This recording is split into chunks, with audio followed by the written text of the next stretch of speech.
Bismillahirrahmanirrahim. Assalamualaikum warahmatullahi wabarakatuh. Innal hamdalillah nahmaduhu wa nasta'inuhu wa nastaghfiruh wa na'udzu billahi min shururi anfusina wa sayyiati a'malina. May yahdihillahu fala mudhillalah wa may yudlil fala hadiyalah.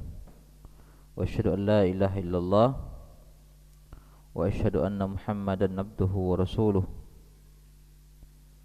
Ya ayyuhalladzina amanu taqullaha haqqa tuqatih wa la tamutunna illa wa antum muslimun.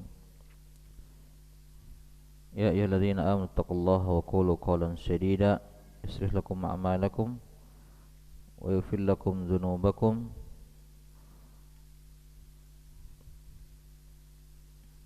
wa may yuti'illaha wa rasulahu faqad faza fawzan 'azima.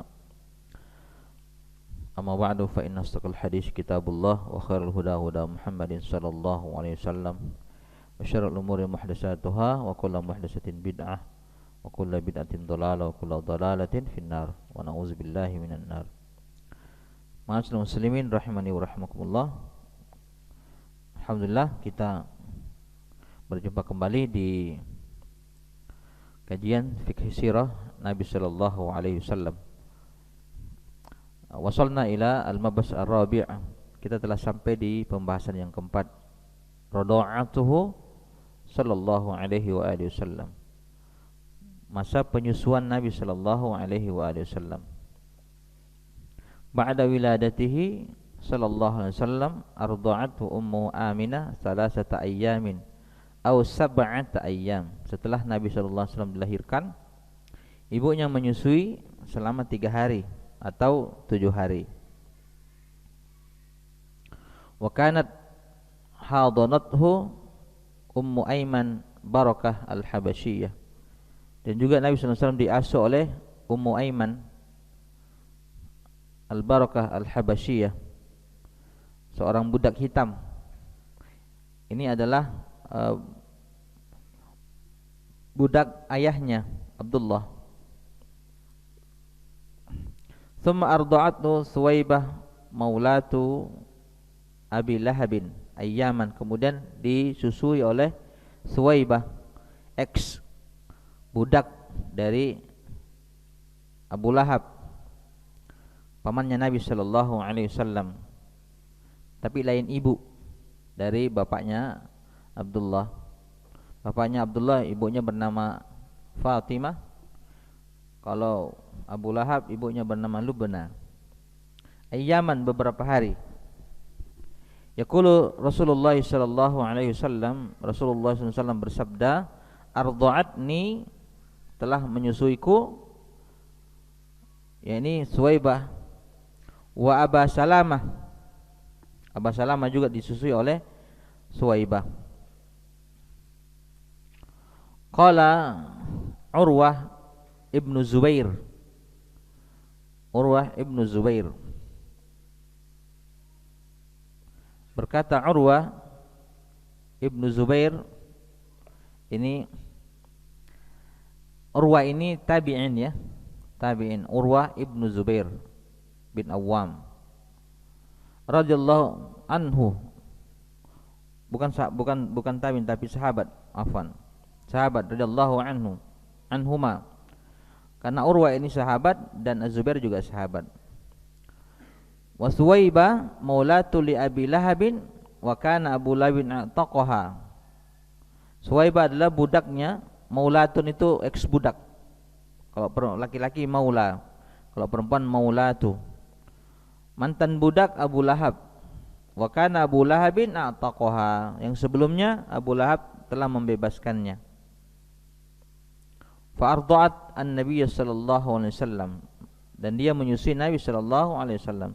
Falamma mata Abu Lahabin, ketika Abu Lahab meninggal, uriyahu ba'du ahlihi bisyarhibah, keluarganya diperlihatkan tentang kondisinya Abu Lahab di dalam kuburan. Abu Lahab itu meninggal setelah perang Badar.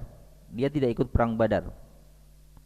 Dia meninggal karena sakit yang ditimpakan oleh Allah Subhanahu wa taala. Abu Lahab itu badannya busuk sebelum dia meninggal dunia, sehingga orang-orang tidak bisa menguburkannya. Akhirnya dilemparkan aja ke sumur. Ya, Abu Lahab itu badannya busuk sebelum meninggal, sehingga dilemparkan ke sumur. Dari sumur itu dilempar di apa? Ditimbun dia. Sampai sekarang kuburannya itu mengeluarkan bau busuk. Itu Abu Lahab. Karena dialah orang yang paling pertama menentang dakwah Nabi sallallahu alaihi wasallam. Ini pelajaran buat kita bahwa dakwah itu paling potensial ditentang oleh keluarga sendiri. Ya. Yang masyhur ucapannya tabban laka ya Muhammad, celaka engkau Muhammad, alihadza jama'tana. Hanya gara-gara ini, untuk mengucapkan kalimat la ilaha illallah, kalian mengumpulkan kami. Itu. Baik. Qala lahu, berkata sebagian ahlinya, keluarganya kepada Abu Lahab, madalah kita, apa yang kamu temukan, apa yang kamu jumpai, atau apa yang kamu dapatkan? Qala Abu Lahab, lam alki ba'dakum, saya tidak menemukan apa-apa setelah kalian. Ghairu anni, hanya saja suki itu fi hadhihi, aku diberi minum di kuburan ini, bi'ataqati Suwaibata, dengan aku dikasih minum gara-gara saya membebaskan Suwaibah. Itu hadisnya hadis mursal. Dan ini tidak pada hari Senin itu masyhur di kalangan orang-orang yang suka merayakan Maulid bahwa Abu Lahab itu diringankan siksanya setiap hari Senin gara-gara membebaskan Suwaibah sewaktu mendengarkan kabar bahwa Nabi sallallahu alaihi wasallam itu dilahirkan. Dan ini tidak benar, karena secara zahir bertentangan dengan makna Al-Quran. Al-Quran mengatakan fala yukhaffafu anhumul azab, tidaklah mereka diringankan sedikit pun azab neraka. Itu ahli kafir. Dan orang-orang kafir orang-orang kafir itu amalannya hancur. Amalannya tidak ada yang hancur semuanya. Wa qadimna ila ma'amilu faj'alnahu haba'an mansura. Ketika kami menghadapi amalan-amalan mereka, maka amalan mereka menjadikan seperti debu berterbangan. Kalau memang itu sebuah kebaikan, maka Abu Lahab mendapatkan pahala. Tapi pahalanya hancur karena dia kafir, dia mati dalam kekafirannya, sehingga tidak berfaedah. Hanya satu manusia yang diringankan siksanya di neraka, itu pamannya Nabi sallallahu alaihi wasallam, yaitu Abu Thalib. Mestinya Abu Thalib itu di jurang neraka paling bawah, karena dia ya'riful haqqa wa yankiruhu, dia mengetahui kebenaran tapi dia mengingkarinya. Maka mestinya paling bawah bersama orang-orang kafir dan musyrik. Tapi karena Nabi sallallahu alaihi wasallam, maka dia disiksa di neraka paling atas. Hanya itu berdasarkan hadis-hadis yang sahih, yang masyhur. Kalau Abu Lahab tidak, dia tidak diringankan. Hanya orang-orang yang berlebih-lebihan saja di dalam hulu terhadap Nabi sallallahu alaihi wasallam. Sampai sekarang bahkan ada statement-statement yang muncul dari pelaku-pelaku bid'ah itu mengatakan bahwa Allah menginginkan maulid di neraka. Subhanallah. Allah menginginkan apa? Maulid di neraka. Ini sama dengan pernyataan orang sufi, enggak apa-apa Allah masukkan saya ke neraka asal ridho. Astagfirullahaladzim. Untuk apa Allah masukkan saya ke surga tapi Allah benci saya, enggak ridho sama saya? Ini orang sufi sedeng. Ya. Ini ada maulid di neraka, subhanallah. Ini pelecehan terhadap agama. Karena tidaklah seseorang masuk neraka kecuali orang yang dimurkai oleh Allah Subhanahu wa taala. Baik, thumma qadimat majmu'atu minan nisa'i yabhasna 'anil atfal. Setelah beberapa hari qadimat, datang. Qadim itu bahasa Arab yang datang dari jauh. Itu namanya qadima yakdumu, datang dari jauh. Qadimat majmu'atu minan nisa'i yabhasna 'anil atfal. Orang-orang kampung, orang-orang pedesaan, orang-orang Badui itu datang ke kota, para wanitanya. Yabhasna 'anil atfal, mencari bayi-bayi yang baru lahir. Tujuan mereka itu menyusui bayi-bayi itu ada timbal baliknya, simbiosis mutualisme. Orang-orang yang orang-orang Badui itu mendapatkan balasan harta, kemudian mereka juga mendapatkan hubungan darah dengan orang-orang yang mempunyai derajat tinggi. Karena biasanya orang-orang yang asyraf, orang-orang yang mulia di kalangan Arab yang menyusukan anak-anaknya kepada bangsa Badui. Ya, orang-orang yang menyusukan anaknya ke sana juga mendapatkan keuntungan, anak-anaknya bisa tumbuh dengan sehat, kuat, dengan udara yang segar. Itu ada timbal baliknya. Ya bahasna 'anil atfal, mereka mencari bayi-bayi. Bahasa ya bahasu, mencari. Minhunna Halimatus Sa'diyah. Di antara mereka para wanita itu adalah Halimah Sa'diyah radhiyallahu taala anha. Beliau itu masuk Islam sebagaimana dikatakan oleh Ibnu Hajar Al-Asqalani. Kapan masuk Islamnya? Ketika terjadi Fathu Mekah. Ketika terjadi Fathu Mekah, terjadi perang Hunain yang Nabi sallallahu alaihi wasallam kalah, awalnya kalah. Kemudian salah satu di antara tawanan Hunain itu saudara susuannya Nabi sallallahu alaihi wasallam. Maka datanglah Halimah Sa'diyah, kemudian berjumpa dengan Nabi sallallahu alaihi wasallam dan dia masuk Islam. Bahkan dia meriwayatkan hadis dari Nabi sallallahu alaihi wasallam sebagaimana dikatakan Ibnu Hajar. Bahkan Ibnu Hajar memasukkan Halimah Sa'diyah sebagai sahabat di at-tabaqah al-ula, sahabat di tingkatan pertama. Kenapa? Karena dia meriwayatkan hadis. Berarti kalau meriwayatkan hadis dengan Nabi, berarti dia pasti berjumpa dengan Nabi sallallahu alaihi wasallam. Halimah Sa'diyah. Fa'urida alaihin Rasul sallallahu alaihi wasallam, maka ditawarkan kepada mereka Nabi sallallahu alaihi wasallam. Ditawarkan Rasulullah sallallahu alaihi wasallam kepada mereka. Fakunna yarfudna akhdahu idza qila lahunna innahu yatim. Dan mereka para wanita ini menolaknya, yarfudna, rafada yarfudu, menolaknya untuk mengambil Nabi sallallahu alaihi wasallam. Idza qila lahunna, tatkala dikatakan kepada mereka, disampaikan kepada mereka, innahu yatim, sesungguhnya Nabi itu yatim. Jadi tidak mau, karena memang mereka mencari keuntungan materi dari menyusui anak-anak bayi itu, diberikan harta dari orang-orang kaya, otomatis kan nasab mereka bersambung nanti dari sisi susuannya. Walamma lam tajid, ketika mereka tidak mendapatkan ketika beliau Halimah tidak mendapatkan radhiyallahu anha tiflan ta'khudhu fi hinin wajadat jami'an nisa'i atfalan adat Halimah radhiyallahu anha wa akhadatu ma'ha. Ketika Halimah tidak menemukan, sedangkan wanita-wanita itu telah mendapatkan masing-masing anak. Jadi yang lain sudah dapat, dia belum dapat. Adat Halimah, maka Halimah kembali kepada bayi tersebut, yakni Nabi sallallahu alaihi wasallam. Wa khadathu ma'ha, maka dia ambilnya. Ya, dengan terpaksa diambil daripada pulang tangan kosong. Nah, itu pulang tangan kosong. Waqad warada fi sahih Muslim isyaratu ila hadhihi radha'ah. Telah disebutkan di Sahih Muslim tentang penyusuannya ini. Baik.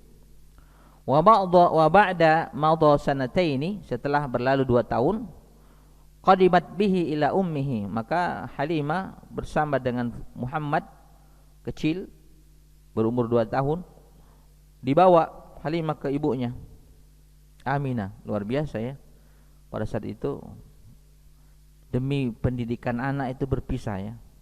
Kita mana tahan kita mana tahan ya, subhanallah. Memang ibu-ibu yang hebat itu begitu memang. Seperti Imam Syafi'i itu rela berangkat dari dari Gaza, Palestina ke Mekah demi menjaga nasab dan demi belajar anaknya Syafi'i itu, Idris, Muhammad bin Idris Asy-Syafi'i. Subhanallah. Qadimat bihi ila ummi wa hiya harisatun ala baqaihi ma'aha. Tapi walaupun dibawa ke ibunya, Halimah itu tetap berkeinginan kuat agar Muhammad tetap bersamanya. Lamma yarawna fihi minal barakah allati halat alaihim munzu nazala indahum. Ketika Halimah merasakan, melihat bahwa Nabi ini membawa keberkahan. Bahkan sejak digendongannya itu. Ketika digendong, langsung Halimah mendapatkan keberkahan.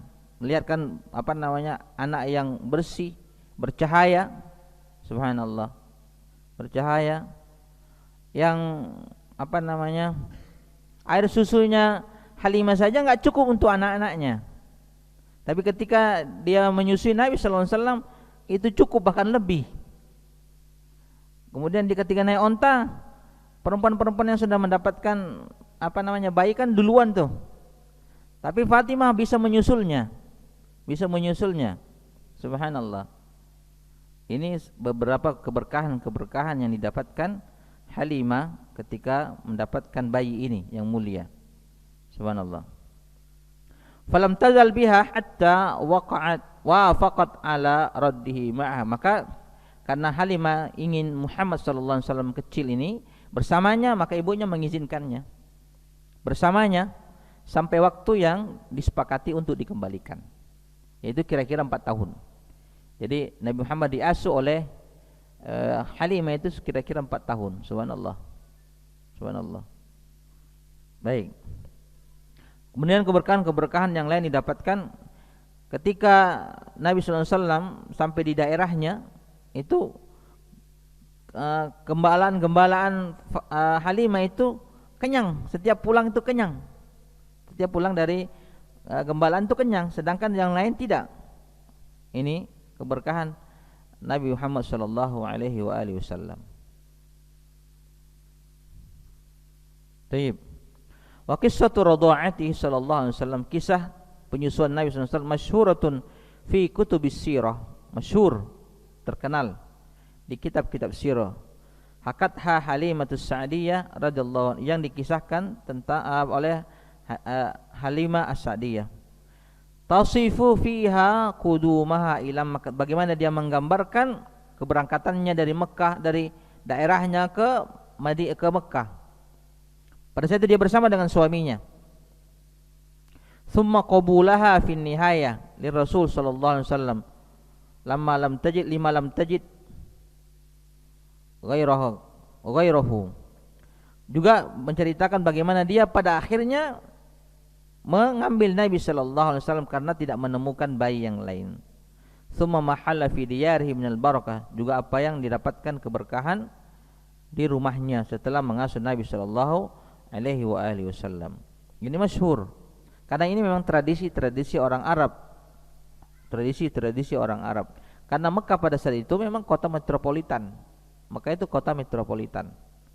Kota yang dihadiri oleh banyak manusia, baik itu untuk haji ataupun untuk berdagang. Jadi kota metropolitan. Kalau di sini mungkin kota persinggahan lah. Kota persinggahan. Wa irsalun Nabi sallallahu alaihi wasallam liradha'ati fil badiyah, pengiriman Nabi sallallahu alaihi wasallam untuk pengasuhannya di al-badiyah itu pedalaman, daerah pedalaman, kampung, daerah kampung. Ala adati asyrafil Arab, itu menjadi kebiasaan orang-orang yang mulia, tokoh-tokoh Arab. Li hikamin nazkuru minha, beberapa hikmah yang bisa diambil darinya. Daerah Nabi sallallahu alaihi wasallam itu di Asu itu di daerah Taif ya, daerah Taif. Sekitar 70 km. Subhanallah, jauh ya. 70 km jauh tuh. Ya, jauh ya. Apa? Sini Mubud ya. Mubud 60 kilometer itu. Agak jauh dikit lah. Ya. Oh jauh, subhanallah. Pada saat itu jauh karena naik onta. Kalau sekarang kan naik onta motor. Nah. Ya. Mal hikmah min hadhihi ar-radha'a fil badiyah? Apa hikmahnya dari penyusuan Nabi di pedalaman? Tentu ada hikmah-hikmahnya. Al-awwal anna fi radha'atihi Nabi sallallahu alaihi wasallam fil badiyah, bahwa penyusuan Nabi sallallahu alaihi wasallam, pengasuhannya di pedalaman, ba'idan anil Madinah, jauh dari kota, tajannuban lil bi'ah, itu menghindari, menjauh dari lingkungan yang jelek, lingkungan yang sudah tercemar dari sisi bukan dari sisi apanya ya, kotanya kotor dan lain sebagainya, tapi dari sisi pergaulan, karena kota Makkah pada saat itu sudah kehidupan jahiliyah sudah sangat merajalela pada saat itu, perzinahan, mabuk dan lain sebagainya di Mekah itu. Wa istifadati min manakhil badiyati as-sihhi, juga untuk mendapatkan manakh itu iklim, manakhil badiyah, iklim yang bagus, yang sehat, karena hidup di udara yang bebas. Maka Arab Badui itu ikhwani fillah, bagus-bagus istana istana Khalifah Abbasiyah itu tidak mau mereka. Rindu sama padang pasir. Itu. Tidak betah tinggal di istana itu, orang-orang Badui itu. Tidak betah itu. Dia suka di padang pasir, tidur di bawah batu, udara segar. Itu masyhur kan di di tarikh itu ada Arab Badui, wanita Arab Badui tinggal di istana kerajaan Bani Umayyah itu, tiap malam berdendang mengingat kemah-kemah, tenda-tenda mereka, dibanding mereka tidur di istana. Tidak betah itu. Itu orang-orang Arab Badui itu mencintai daerahnya. Tayyib. Khassatan wa anna Makkah, apalagi Mekah, fi dzakal waqti, dzaka dari zalika ya, fi dzakal waqt, yafidu ilaiha, yafidu dari kalimat wafada yafidu, artinya datang sebagai utusan, masdarnya al-wufudu, wafada yafidu ilaiha al-katsiru min jami'i ajnasin nas, datang kepada ke negeri Mekah ini berbagai utusan dari berbagai manusia, lil haji, untuk haji, itu tiap tahun, belum lagi lil umrah, wa ziarah, untuk ziarah itu masuk di dalamnya umrah, wa tijarah, untuk perdagangan, wa ghairiha. Jadi tentu ramai Mekah itu,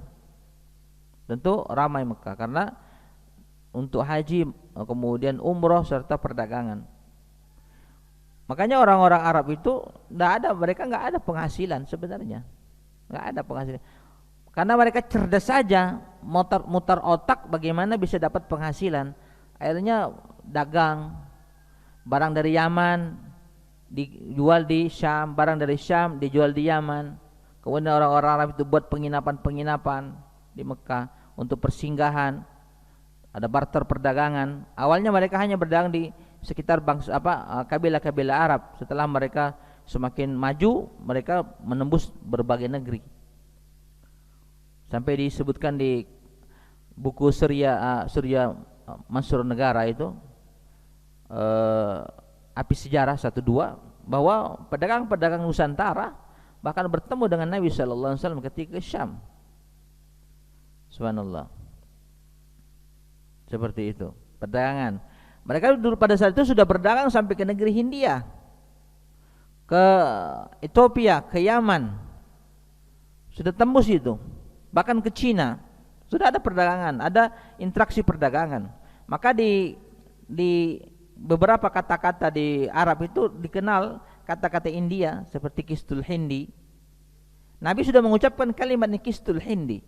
Hindi itu padahal kan dari India. Ada namanya istrinya siapa? Abu Sufyan siapa? Ibunya Abu Sufyan siapa namanya? Bukan Abu Sufyan, mohon maaf. Muawiyah siapa? Ibunya Muawiyah. Ketika dikatakan, wahai fulana, anakmu ini akan menjadi pemimpin Arab. Katanya enggak. Anakku ini akan menjadi pemimpin dunia. Kalau pemimpin Arab kecil sekali. Ini seorang ibu yang hebat ya. Anakku ini akan menjadi pemimpin dunia. Yang dimaksud itu Muawiyah. Siapa nama ibunya? Hindun. Nah, Hindun. Hindun itu kan Hindi. Karena Hindia pada saat itu terkenal cantiknya di negeri Arab. Tapi bukan India pinggiran ya. Itu. Makanya Hindun. Mimma yaj'aluha mu'arridatan lil awbi'ah aksara min ghairiha. Yang banyaknya manusia ini hilir mudik, pendatang-pendatang baru dan lain sebagainya, yaj'aluha mu'arridatan lil awibah, menyebabkan lingkungan itu tercemar. Dari sisi udaranya jelek, dari sisi pergaulannya jelek, kemudian dari sisi wabah-wabah muncul. Bahkan di beberapa kisah itu sering beberapa kali terjadi wabah di Mekah itu. Subhanallah. Salah satunya adalah ketika setelah terjadinya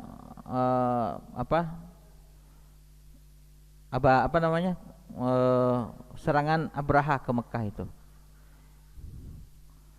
Serangan bergajah itu. Itu kan banyak mayat-mayat. Itu kan setelah itu kan banyak wabah muncul. Subhanallah. Tayyib. Walidzalika yunsahul murabbuna bil ihtimami bi sihhati tifl. Maka pelajaran yang bisa kita ambil itu dinasihatkan kepada murabbun, para pendidik, bil ihtimami bi sihhati tifl, untuk memperhatikan kesehatan anak. Dengan cara apa? Wal khuruju bihi ila khala'i wal hawa'i at-talqi. Dengan keluar mencari daerah-daerah kosong, udara yang segar untuk merefresh anak-anak. Ya betul juga. Makanya sekolah itu harus ada rihlah. Ada rihlah. Nah, kemubut rihlah udara yang segar. Itu, subhanallah. Lama fi dzalika min asarin tarbawiyyin wa nafsiyyin, karena di situ ada pengaruh baik dari sisi jiwanya, dari sisi pengalamannya, dari sisi kejiwaannya, ada pengaruh pendidikan yang baik. Ala hadat tifl fi mustaqbali hayati, untuk masa depannya. Baik. Wa katsirun minal amradi, dan banyak-banyak penyakit jiwa, wa bi khassatin nafsiyah, maksudnya penyakit jiwa yang menimpa jiwa. Minha innama yu'ani minha abnaul mudun. Itu penyakit-penyakit jiwa itu kebanyakan menimpa anak-anak al-mudun. Mudun itu jamak dari Madinah. Madinatun, madinatani, al-mudun. Maka orang anak kota itu lebih lemah fisiknya daripada orang desa. Nah, itu. Orang desa. Abna'il mudun alladzina tadhiqu bihil masakin, yang tempat tinggal mereka itu sempit. Kalau kita tuh kan di desa main bola sampai berlumpur-lumpur, di sini main bola berlumpur-lumpur, orang tuanya teriak-teriak, jangan. Lihat anaknya nggak pakai sepatu, jangan nanti kena beling dan lain sebagainya. Kita dulu mana ada peduli seperti itu. Wa yuhmiluhumul aba, yang kondisi ini tidak diperhatikan, lalai atau tidak diperhatikan oleh bapak-bapak mereka. Wala yakhrujuna bihim haitsu tansyarihu nafs, maka mereka tidak membawa anak-anaknya yang bisa mencerahkan hatinya, mencerahkan jiwanya, merefresh jiwanya. Wa yatajaddadul hawa, kemudian al-hawa, udaranya menjadi baru, mereka temukan di tempat yang baru, udara yang segar. wa tanta'ishu al-hayatu ma'hum, kemudian menyegarkan hidup mereka, menyemangati lagi. Wa tarbiyatul mu'asiratul yawm, padahal pendidikan sekarang ini yang modern ini tunadi, mengingatkan kita bi ahammiyati qiyamil atfal birihlati ila rif wal jibal was suhul wal widyan, mengingatkan kepada kita pentingnya ada rekreasi bagi anak-anak, baik itu ke desa, ke gunung-gunung, ke tepi pantai, dan ke al-widyan, ke lembah-lembah. Sini enggak ada lembah ya. Itu. Fadaka nafidatun litaftaha az-zihna waz-zaka. Ini adalah jendela atau cakrawala untuk membuka pikiran anak-anak. Wa qad zakara anna Abdul Malik, sebagaimana disebutkan bahwa Abdul Malik Ibnu Marwan, Abdul Malik bin Marwan, khalifah yang menggulingkan, siapa ini yang digulingkan? Abdul Malik bin Marwan, khalifah yang menggulingkan Abdullah bin Zubair bin Awam radhiyallahu anhu dengan cara dipenggal palanya melalui tangan gubernurnya yang berhati besi, Hajjaj bin Yusuf. Ini Abdul Malik bin Marwan ini. Karena pada saat itu memang kekuasaan Zubair bin Awam itu sampai ke Syam. Kekuasaan Bani Umayyah sedikit. Saking berpengaruhnya Abdullah bin Zubair ini. Ketika Abdul Malik bin Marwan naik tahta, dia perintahkan gubernurnya siapa? Hajjaj bin Yusuf untuk menggulingkan Abdullah bin Zubair. Maka dia dengan pasukannya menyerbu Mekah, menyerbu Madinah dulu. 3 hari itu diserbu, habis. Bahkan ada sebagian sahabat yang terbunuh. Kemudian serang Mekah pada bulan haji itu, habis. Rata itu Ka'bah itu. Rata Ka'bah itu, sampai orang mau tawaf, enggak ada mau tawaf. Bagaimana mau tawaf? Tanahnya rata. Ka'bah itu. Hajjaj bin Yusuf ini. Di bulan haji itu. Pada saat itu sahabat Anas bin Malik masih hidup, Abdullah bin Umar masih hidup, Abdullah bin Abbas masih hidup, dan beberapa sahabat. Ini Abdul Malik bin Marwan. Akhirnya dia membangun lagi Ka'bah. Taib. Karena aslinya gini, Ka'bah itu kan dibangun oleh Quraisy enggak cukup tuh. Sampai ada bulatan ya. Itu aslinya bulatan itu kan itu batas terakhirnya Ka'bah. Setelah itu oleh Abdullah bin Zubair dirobohkan ketika dia menjadi khalifah, dibangun sampai itu, sampai bulatan itu, dibangun sama beliau. Nah, berdasarkan hadis yang didengarkan dari Aisyah radhiyallahu anha, kalau bukan karena barunya, kata Nabi, kalau bukan karena barunya kaum wahai Aisyah masuk Islam, saya akan runtuhkan Ka'bah dan saya akan bangun di atas bangunan Nabi Ibrahim alaihissalam. Tapi karena baru maka tidak jadi. Nah, ini hadis ini didengarkan Aisyah, disampaikan kepada Abdullah bin Zubair. Abdullah bin Zubair mendengarkan hadis ini, ingat dirobohkan itu Ka'bah, dibangun kembali sesuai dengan bangunan Ibrahim alaihissalam. Setelah itu, setelah Abdullah bin Zubair terbunuh, dipotong lehernya, dipenggal itu. Kemudian mayatnya diambil oleh ibunya Asma binti Abi Bakar radhiyallahu anhuma. Kemudian dibangun lagi Ka'bah itu. Abdul Malik bin Marwan membangun lagi sesuai dengan bangunan yang dibangun oleh bangsa Quraisy.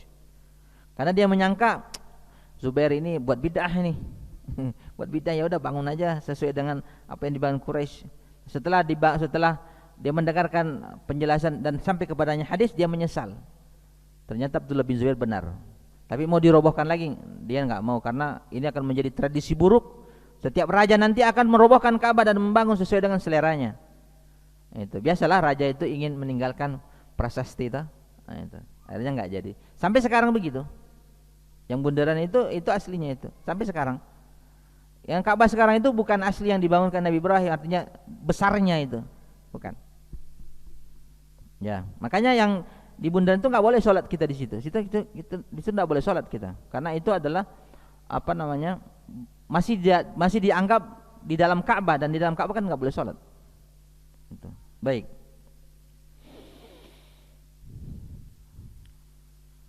Wa qad dzukira anna Abdul Malik bin Marwan kana yaqul, berkata, adarra bina hubbul Walid. Kecintaan kami kepada Al-Walid itu mendatangkan fitnah. Li'anna al-Walida, karena Walida kana lahanan. Itu berbicara bahasa Arab banyak salahnya. Lahan. Dari kalimat lahan. Lahan itu banyak banyak salahnya. Ini sigha al-mubalaghah seperti fa'al, fa'ilun. Kalau fa'al itu lebih berkuasa, lebih mampu melakukan apa-apa. Maka Allah itu dikatakan fa'alul lima yurid. Allah itu fa'alun lima yurid. Allah itu berbuat sekehendaknya, sesuai dengan kehendaknya, maha mampu melakukannya. Wa kana Sulaiman fasihan. Adapun saudaranya Sulaiman fasih, berbicara bahasa Arab dengan fasih. Kalau Walid tidak. Li'anna al-Walid aqama ma'a ummihi wa Sulaiman wa ghairuhu min ikhwati sakanul badiyah fata'arrabu. Karena Sulaiman itu hidup bersama ibunya, hidup bersama ibunya di istana, enggak pergi ke Arab-Arab Badui. Nah itu. Sedangkan Sulaiman saudaranya wa ghairuhu dan lainnya min ikhwati sakanul badiyah fata'arrabu. Mereka tinggal di Arab-Arab Badui, maka mereka fata'arrab, lisannya menjadi lisan Arabi. Summa addabu fata'addabu, dan mereka dididik, ditakdib oleh orang-orang Arab Badui sehingga mereka beradab. Itu mereka seperti itu. Maka Nabi sallallahu alaihi wasallam itu subhanallah 4 tahun. Dan kabilah Sa'diyah itu masyhur, kabilah yang paling baik bahasanya di antara seluruh Arab Badui. Maka Imam Syafi'i juga mengikuti jejak Nabi sallallahu alaihi wasallam, pergi ke kabilah ini untuk belajar bahasa Arab. Maka Imam Syafi'i itu syair-syairnya masyhur. Banyak syair-syairnya Imam Syafi'i itu disebutkan di berbagai kitabnya. Seperti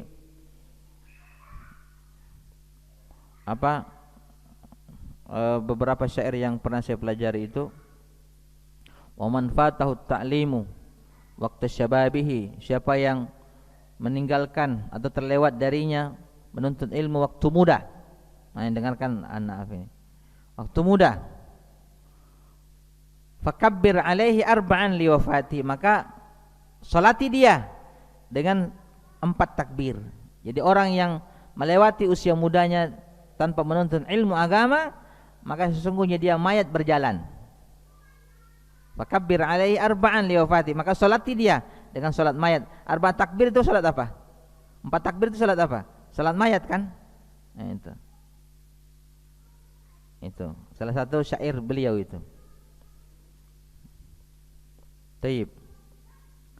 Kemudian yang kedua, inna fi khuruji haulal atfal ila al-badiyah ta'widan lahum ala nutqis salim lil lughatil arabiyyah. Sesungguhnya mereka anak-anak ini keluar atau pergi ke ke daerah-daerah pedalaman, hidup di pedalaman bersama orang-orang Arab asli, orang-orang Arab Badui ini, ta'widan sebagai pembiasaan lahum untuk mereka, ala nutqis salim, agar berbicara dengan selamat, dengan benar, berbicara dengan benar lil lughatil arabiyyah, untuk bahasa Arab.